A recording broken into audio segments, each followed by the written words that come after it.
نستغفره ونؤمن به ونتوكل عليه ونعوذ بالله من شرور أنفسنا ومن سيئات أعمالنا من يهده الله فلا مضل له ومن يضلله فلا هادي له ونشهد أن لا إله إلا الله ونشهد أن سيدنا ومولانا محمدا عبده ورسوله صلى الله تعالى عليه وعلى آله وأصحابه وبارك وسلم تسليما كثيرا أما بعد فأعوذ بالله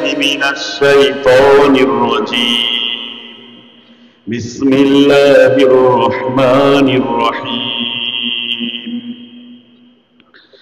والذين إذا فعلوا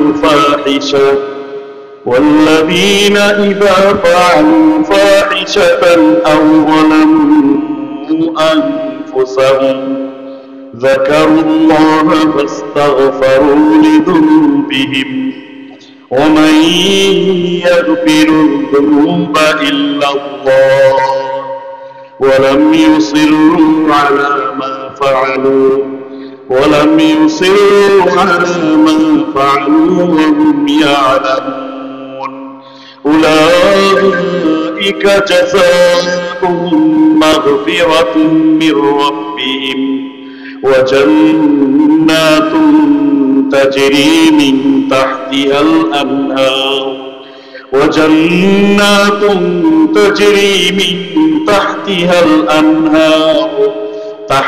الأنهار خالدين فيها نعم أجر العاملين صدق الله العظيم আজকে রামপুর হাফিজিয়া দারুল কোরআন কওমি মাদ্রাসা ছাত্রদের সমাবর্তন উপলক্ষে আয়োজিত বাৎসরিক এই ইসলামী মহাসম্মেলনে উপস্থিত সম্মানিত উলামায়ে কেরাম এবং সারাদিনের ক্লান্তি ঝেড়ে যখন রাতের খাবার খেয়ে বিছানায় গায়ে দিয়ে সুখনিদ্রায় নিমগ্ন হয়ে যাওয়ার আমাদের সময় এসেছিল, সেই সুখনিদ্রাকে যারা উপেক্ষা করে, ত্যাগ করে, কোরবানি করে একমাত্র আল্লাহ রাব্বুল আলামিনের ভালোবাসার টানে মুহাম্মদুর রাসূলুল্লাহ সাল্লাল্লাহু আলাইহি ওয়াসাল্লামের আদর্শের প্রতি অনুপ্রাণিত হয়ে কুরআনুল কারীমের মহব্বতে যারা এই সমাবেশস্থলে উপস্থিত হয়েছেন, সে সমস্ত ভাগ্যবান আল্লাহ পাকের মেহমানগণ, মাইকের আওয়াজের মাধ্যমে দূর দূরান্ত থেকে যারা এই মাহফিলের সাথে সম্পৃক্ত হয়ে রয়েছেন, সে সমস্ত দূরবর্তী শ্রোতা মণ্ডলী, পাশাপাশি পর্দার অন্তরালে বসে শ্রবণরতা আমার সম্মানিতা মা ও বোনেরা, আল্লাহ রাব্বুল আলামিন মানুষের মধ্যে জন্মগতভাবে, স্বভাবগতভাবে, মজ্জাগতভাবে যে সমস্ত স্বভাব দিয়েছেন, অভ্যাস দিয়েছেন, আচরণ দিয়েছেন, বৈশিষ্ট্য দিয়েছেন, গুণ দিয়েছেন, তার মধ্যে অন্যতম একটা বৈশিষ্ট্য হলো যে মানুষের একটা মজ্জাগত স্বভাব হলো, জন্মগত একটা বৈশিষ্ট্য হলো যে মানুষ উঠতে বসতে ভুল করে ফেলে। ভুল করে ফেলা, পদস্খলন হওয়া, বিচ্যুতি হওয়া, ভুলে যাওয়া, তার সংকল্প থেকে সরে আসা, তার অবস্থার ব্যাপারে অটল এবং অনড় অবস্থান গ্রহণ করতে না পারা, এটা হচ্ছে মানুষের যেরকম খাবার খেয়ে বেঁচে থাকা যেরকম একটা মানুষের জীবন আচারের অংশ, খাবার খাওয়ার পরে প্রকৃতিটাকে সাড়া দেওয়া যেরকম জীবনের অংশ, গরম লাগলে গরম অনুভব হওয়া যেরকম জীবনের একটা অংশ, শীতকালে ঠান্ডা লাগা যেরকম জীবনের একটা অংশ, এরকম ভাবে অন্যায় করে ফেলা, ভুল করে ফেলা, ভুলে যাওয়া, এটাও মানুষের জীবনেরই একটা অংশ। পৃথিবীতে একজন মানুষও পাওয়া যাবে না যার জীবনে কোনো সময় ভুল হয়। যেরকম ভাবে এমন একজন লোক পাওয়া যাবে না যে না খেয়ে বেঁচে থেকেছে, এমন একজন ব্যক্তিও পাওয়া যাবে না খাওয়ার পরে তার প্রকৃতিটাকে সাড়া দিতে না হয়। এমন একজন লোকও পাওয়া যাবে না সুস্থভাবে বেঁচে থাকতে যাওয়া গরম তার অনুভূত হয় নাই, শীত তার অনুভূত হয় নাই। ঠিক তেমনি ভাবে একজন ব্যক্তিও পাওয়া যাবে না যে ভুল করে না, অন্যায় করে না, পদচ্যুতি হয় না, পদস্খলন ঘটে না, অনেক সংকল্প করে এই কাজ জীবনে কোনোদিন আর করবো না, এই জিনিস জীবনে আর দেখবো না, এই জিনিস আর মুখে লাগাবো না।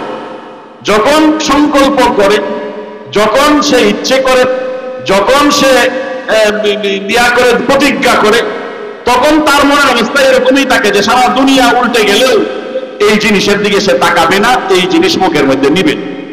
কিন্তু পরক্ষণেই তার মধ্যে সেই মানবিক দুর্বলতা, জন্মগত যে স্বভাব আছে, লজ্জাগত যে অভ্যাস আছে, সৃষ্টিগত যে তার গুণ আছে, সেটা তাকে চেপে বসে, যার ফলে তার সেই সংকল্পে তার অটল থাকতে পারে না, এখান থেকে সে বিচ্যুত হয়ে যায়।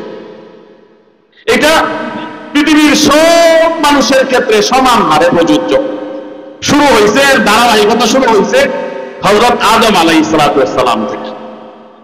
আদম আলাইহিস সালামকে আল্লাহ রাব্বুল আলামিন যখন তৈরি করলেন, মনের মধ্যে একটু অস্থিরতা লাগতেছে, এজন্য ওনার জীবন সঙ্গিনী হিসাবে হযরত হাওয়া আলাইহিস সালামকে তৈরি করলেন।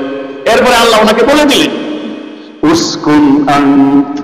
উসকুন আনতা ওয়া যাওজুকাল জান্নাহ ফাকুলা মিনহা রাগাদান হাইসু শি'তুমা ওয়া লা তাকরাবা হাযিহিশ শাজারা ফাতাকুনা মিনাজ যালিমিন। হে আদম, তোমাকে আমি বানিয়েছি, তোমার স্ত্রী অর্ধাঙ্গিনী জীবন সঙ্গিনী হিসাবে তোমার হাওয়াকে দিলাম, দুজন মিলে খুব আরাম আয়েশে আনন্দ উৎসাহের সাথে জান্নাতে কাটাতে থাকে। ওয়ালা তাকরাবা হাযিহিশ শাজারা, তবে খবরদার, জান্নাতের সব জায়গায় তোমাদের প্রবেশাধিকার রয়েছে, সব জায়গার সবকিছুই তোমরা ভোগ করতে পারবে, তবে এই যে গাছটা আছে, এই গাছের কাছেও মানিও না, তোমরা কাছেও যেও। আল্লাহ পাক এই নির্দেশনা ওনাকে দিয়ে দিলেন। কিন্তু আদম আলাইহিস সালামের মধ্যে ওই যে মানবিক যে মজ্জাগত স্বভাব, উল্লা যাওয়া, সেই মজ্জাগত স্বভাব ওনার মধ্যে চেপে বসলো, যার ফলে শয়তানের পাল্লায় পড়ে, ধোঁকায় পড়ে, প্রতারণার মধ্যে পড়ে সেই গাছ থেকে তিনি খেয়ে ফেললেন, যার ফলশ্রুতিতে যা হওয়ার সেটাই হয়েছে। আমরা এখন দুনিয়ার মধ্যে কাটানো লাগতেছে। তাহলে এই যে ভুল হয়ে যাওয়া, ভুলে যাওয়া, অবস্থার মধ্যে অনড় থাকতে না পারা, এইটা আদম আলাইহিস সালাম থেকে শুরু হয়েছে। এই কারণে নবী করিম সাল্লাল্লাহু আলাইহি ওয়াসাল্লাম একটা হাদিস, আনাস রাদিয়াল্লাহু তাআলার একটা হাদিস আছে, মুসনাদে তিরমিজি শরীফের মধ্যে আছে, মুসনাদে হাকিমের মধ্যে আনছেন ইমাম হাকিম আবু আব্দুল্লাহ নিসাবুরি রাহমাতুল্লাহি আলাইহি। হুজুর সাল্লাল্লাহু আলাইহি ওয়াসাল্লাম বলেন, কুল্লু বানি আদম খাতা, পৃথিবীর প্রত্যেকটা মানব গোষ্ঠীর প্রত্যেকটা সদস্যই ভুল করবে। এবং আরেক হাদিসের মধ্যে আনাস আবু হুরায়রা রাদিয়াল্লাহু আনহু এর হাদিস বুখারী মুসলিম শরীফে আছে, হুজুর সাল্লাল্লাহু আলাইহি ওয়াসাল্লাম বলতেছেন, লাউলাম তুযনিবু, তোমরা যদি গুনাহ না করো, তোমরা যদি ভুল না করো, তোমরা যদি ভুলিয়া না যাও, তোমরা যদি আল্লাহ পাকের নাফরমানি না করো, তোমরা যদি আল্লাহ পাকের বিধানের লঙ্ঘন তোমাদের দ্বারা কখনোই না হয়, সবাই একবারে খাঁটি ফেরেশতা হয়ে যাও, তাহলে পরিণতি কি হবে? তার ফলাফল কি দাঁড়াবে? লাযাহাবাল্লাহু বিকুম, আল্লাহ পাক তোমরার মতো ফেরেশতারে দুনিয়ার মধ্যে বানায় দিতেন না, তোমাদের জেনারেশনকে আল্লাহ পাক দুনিয়া থেকে উঠায় নিয়ে যাবেন। ওয়ালা জাআ বিকওমিন, এরপরে আল্লাহ পাক একটা নতুন জেনারেশন, নতুন একটা সম্প্রদায়, নতুন একটা মানব গোষ্ঠী তৈরি করবেন। ইউযনিবুন, যারা গুনাহ করবে, যারা অন্যায় করবে, যারা পাপ করবে, কিন্তু পাপ করার পরে পাপের স্মৃতি নিয়ে জাবর কাটবে না, পাপের স্মৃতি নিয়ে কেতাব তলে শুয়ে শুয়া এইটা নিয়ে আবার কাটতো না, আমলাইতো না। ইউযনিবুন, গুনাহ করে ফেলবে, কিন্তু গুনাহ করার সাথে সাথেই সে সচেতন হয়ে যাবে, সতর্ক হয়ে যাবে, জাগ্রত হয়ে যাবে, কি করলাম, অন্যায় করে ফেলছি, নিজের ভুলের স্বীকৃতি দিবে এবং আল্লাহ পাকের কাছে ক্ষমা চাইবে। এরপরে আল্লাহ পাক তার সব গুনাহ ক্ষমা করে দেন।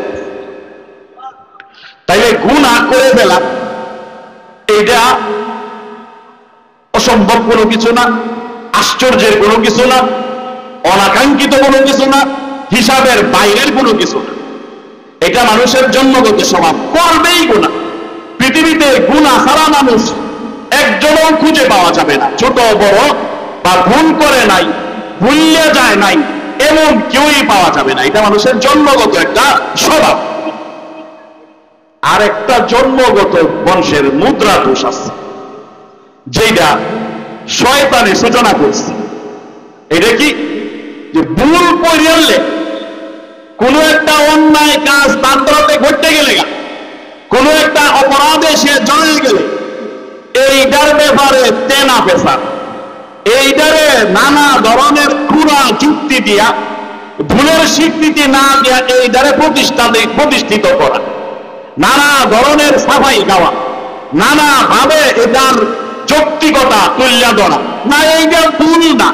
দিনের একবারে রাইতের 10টার সময় যদি কয় যে না এটা দিনের 12টাই বাজে, এইরকম একটা এই গারতেরামি করা, গাররামি করা, নিজের ভুলটারে সাফাই গাওয়া, নিজের ভুলটারে প্রতিষ্ঠিত করা, নিজের ভুলটাকে আঁকড়ে ধরা, নিজের ভুলটাকে শুদ্ধ রূপে মানুষের সামনে উপস্থাপন করা, এইটা হইছে মানুষের আর একটা মুদ্রা দোষ।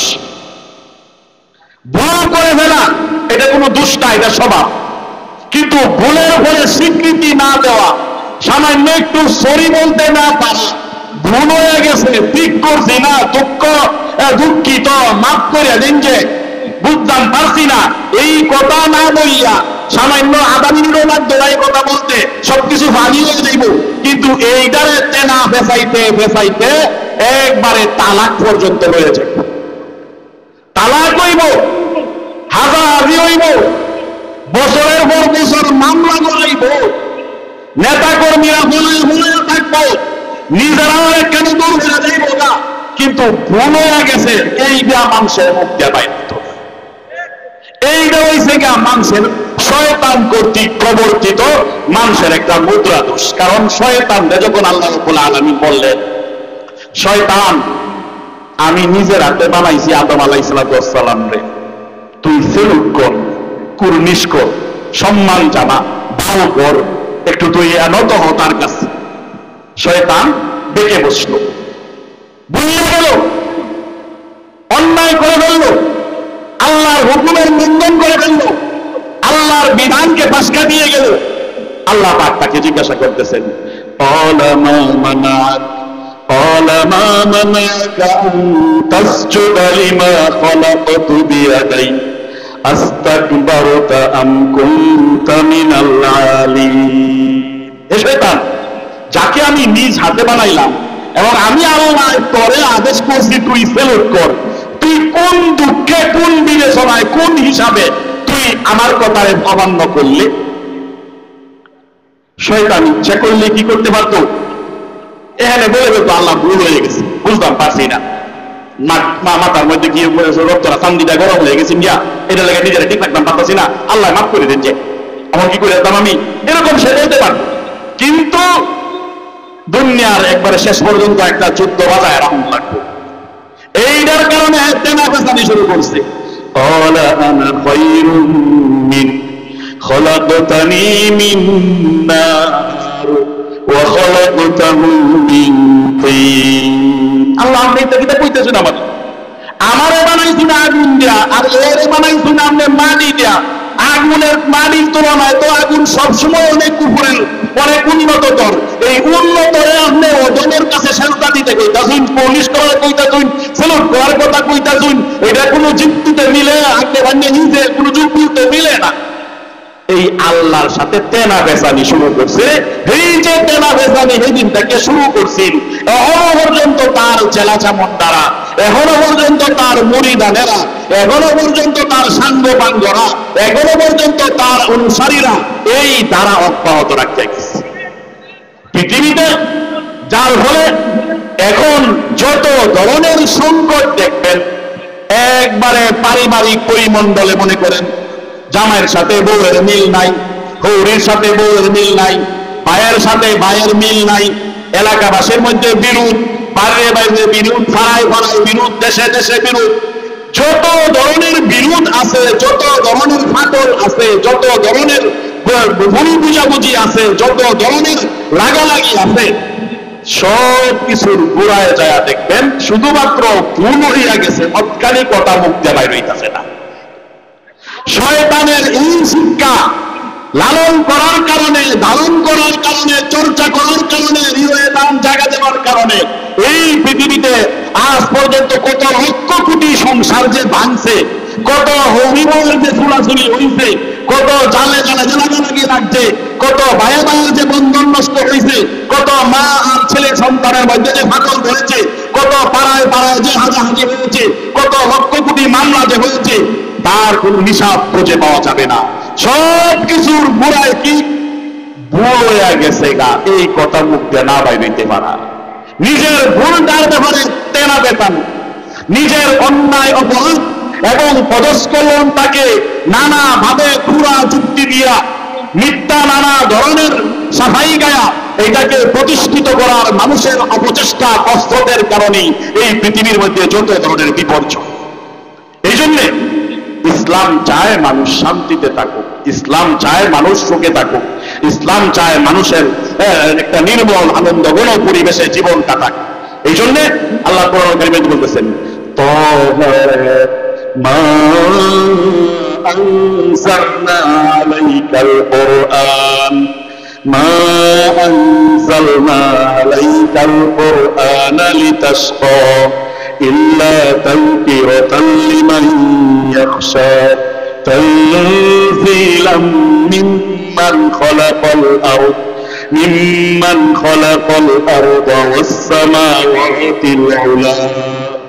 আল্লাহ বলতেছেন, তোহা হে নবী, মা আনজালনা আলাইকাল কুরআন, এই কুরআন আমি দুনিয়াবাসীর সামনে অবতীর্ণ করিনি, দুনিয়াতে আমি পাঠাইনি, লিতাশকা, মানুষ হতভাগা হবে, কপাল পোড়া হবে, দুঃখ কষ্ট যাতনায় নিষ্পেষিত হবে, এই জন্য আমি পাঠাই নাই। মানুষ আনন্দে থাকবে, সুখে থাকবে, নির্মল ভাবে নিঃসঙ্গ চিত্তে থেকে আল্লাহ পাকের দাসত্ব করবে, গোলামি করবে, এই জন্য আমি কোরআন নাযিল করেছি। মানুষ যেন শান্তিতে থাকতে পারে, মানুষ যেন অশান্তির অনলে না হয়, দগ্ধ না হয়, মানুষ যেন বুকের ভিতর এরকম ভাবে জগদ্দল পাথর বয়ে না বেড়ায়, মানুষ যেন বুকের থেকে দীর্ঘ শ্বাস গরম নিঃশ্বাস ফেলে একবারে অস্থির হয়ে না যায়। এই জন্য ইসলাম একটা বড় শিক্ষা আমার সামনে আসছে। এটা কি? ভুলের স্বীকৃতি দেওয়া, ভুল হয়ে গেছে গা, ঠিক করছে না, সরি, কান্দা ঠিক হয়েছে না, এই জপটা জপমালাটা মনের মধ্যে যাতে আইয়ে, এই কারণে ইসলাম নানা ভাবে চেষ্টা করছে। কারণ এই একটা স্বীকৃতির মধ্যেই আমার সামাজিক স্থিতিশীলতা, এই একটা স্বীকৃতির মধ্যেই আমার পারিবারিক বন্ধন, এই একটা স্বীকৃতির মধ্যেই আমার আন্তর্জাতিক ভাবে হয়ে থাকা, নির্জনজাট হয়ে থাকা নিহিত করে রেখেছেন আল্লাহ রাব্বুল আলামিন। এই জন্যই মানুষ, শয়তান সবসময় চায় মানুষের মধ্যে যে ভুল হয়ে গেছে, এই কথাটা তুমি করবা, তুমি তো নিচু হয়ে যাইবা, ছোট হয়ে যাইবা, পরাজিত হয়ে যাইবা, এইরকম একটা অবস্থা পুষিন করে মানুষের অবচেতন মনের মধ্যে। এই জন্য আল্লাহ পাক কোরআনুল কারীমের মধ্যে কতগুলি নজির আনছে যে ভুলের স্বীকৃতি দেওয়া, ভুল হয়ে গেছে গা, ঠিক করছি না, কামদা, সরি, এই কথাটা আল্লাহ রাব্বুল আলামিন যত নবী আইছেন সবার মুখে বলা হয়েছে। কেন লাগে? কারণ শয়তানের এই থিওরিটা যেন বেশি কাজ করতে না পারে, শয়তানের এই সুন্নতটা যেন মার্কেট বেশি না পায়। এই যে তেনা বেসানি, ভুল করার পরে গালতেরানি করা, ভুল করার পরে এই ভুলকে আঁকড়ে ধরা, এই ভুলের যৌক্তিকতা তুলে ধরার জন্য নানা ধরনের খুঁড়া অজুহাত তৈরি করা, এই নিয়ম নীতি যেটা শয়তান প্রবর্তন করছিল আল্লাহর সামনে, এইটা যেন মুসলমানরা না গিলে, এইটা গিল্লা যেন মানুষের জীবনটার মধ্যে এই তুষের আগুন জ্বালায় না দেয়, এই জন্য আল্লাহ রাব্বুল আলামিন কুরআনুল কারীমের মধ্যে ধারাবাহিকভাবে নবীদের কথা আছে। এক এক নবীর এক এক রকম মিশন ছিল, কিন্তু কমন একটা মিশন প্রায় সবারই ছিল। সবাই নিজের ভুলের স্বীকৃতি দিয়েছেন। আদম আলাইহিস সালাম যখন তিনি এই একটা কাম করতে গেল, ভুল করে ফেললেন, মানুষের জন্মগত স্বভাব হিসাবে, লজ্জাগত আচরণ হিসাবে, তার সৃষ্টিগত গুণ হিসাবে উনি যখন আল্লাহর এই হুকুমটা ভুলে গেলেন, কাজে এই কাজটাকে খাইও না, উনি খায়ালছেন, তৎক্ষণাৎ উনি সচেতন হয়ে গেলেন এবং আল্লাহর কাছে বলতে লাগলেন, রব্বানা রব্বানা যালামনা আনফুসানা ওয়া ইল্লাম তাগফির লানা ওয়া তারহামনা লানাকুনান্না মিনাল খাসিরিন। যখনই তিনি এই একটা ভুল গুনাহগারে হয়ে গেল, তৎক্ষণাৎ তিনি নিজেকে একজন বীর পুরুষ হিসেবে উপস্থাপন করলেন। উনি ইচ্ছা করলে এখানে জেনাবে যেতে পারতেন। আল্লাহ এটা কোনটি ছেলে ধরে তোমাকে জান্নাতে বাইরে যেমন লাগে, আপনি নিষেধ করলেন, ভুল লেগেছে গা, ভুল তো সেই করে আপনি তো আমার বানাইছেন, তাহলে আপনি তো নিশ্চয়ই বইটা। এরকম হাজার কথা ইচ্ছা করলে উনি বলতে পারতেন, কিন্তু বলেন নাই আমাদেরকে শিক্ষা দেওয়ার জন্য যে না, বেড়াবেড়ি বেশ লাগলে কেন তুমিও চেনা বেসাইও না, কারো আমি কইও না, যুক্তিকতা তুললে দেবো না, এর চেয়ে তুমি বয়ালাও ভুল হয়ে গেছে গা, জামাই ভুল হয়ে গেছে গা, আর হইতো না। এইরকম ঠান্ডা পানিটাই একদম সবকিছু ঠান্ডা হয়ে যাবে। আর যতই তুমি তেনা বসাইতা চাইবা, যতই তুমি নিজের যুক্তিকতা ফুটাইতা চাইবা, যতই তুমি নিজের পৌরসত্ব ফুটাইতা যাইবা, যতই তুমি বেড়াগিরি দেখাইতে যাইবা, যতই তুমি ফুটাঙ্গি লড়াইতে যাইবা, তত বেশি সেরা বেড়া লাগবে, তত বেশি অবস্থা লেজাকে পড়ে হইবে। এরপরে সাইরা দে না কান্দে বাসি কইরা তালাক মালাক কইরা হুজুরের কাছে দৌড়, কোন সময় কোন কথা গিয়ে কোন কথা কইয়াছি মাথা ঠিক আছি না, হাজার কথার মতো হুজুর তে হাবিসা গালাকে জানলে কোনো মতো ঠিকঠাক কইরা দেন। এইরকম অনেক কিছু হইব, অত কিছু করার দরকার নাই, সরি কইরা সব ঠান্ডা করে নাও। এই জন্য আদম আলাইহিস সালাম যখনই গুনার কথা বুঝে ফেললেন, সচেতন হয়ে গেলেন এবং কোন ধরনের তেনা পেছানো ছাড়া, কোন ধরনের আত্মপক্ষ সমর্থন করা ছাড়া, কোন ধরনের খোরাক অজুহাত তোলা ছাড়া, কোন ধরনের সাফাই গালা ছাড়া উনি বলতেছেন, রব্বানা, ও আল্লাহ, ও আমার পালন কর্তা, জলান্না, টাইট মরে গেছি গা, নিজের ভাই নিজে কুড়াল মাইরা দিচ্ছি, জলান্না আনফুসানা, নিজের ভাই নিজে কুড়াল মাইরা দিচ্ছি, ওয়া ইল্লাম তাগফির লানা, আপনি যদি আমাদের বই না হলেন, ঠিক না হলেন, মাফ টাপ না হলেন আল্লাহ, তাইলে কিন্তু আর বাঁচার কোনো উপায় নাই, লানা কোন আল্লাহ মিনাল খাসিরিন, এই যে সাতলে গেছি এনতে উঠার কোনো পাও নাই, আল্লাহ আপনি আমারে উঠায় নাই। এক কথায় একটা ঠান্ডা আল্লাহ রাব্বুল আলামিন ওনার জন্য আবার নতুন করে জান্নাত বরাদ্দ করে দেয়া দিয়েছে। যদি তেনা ভাষাইতে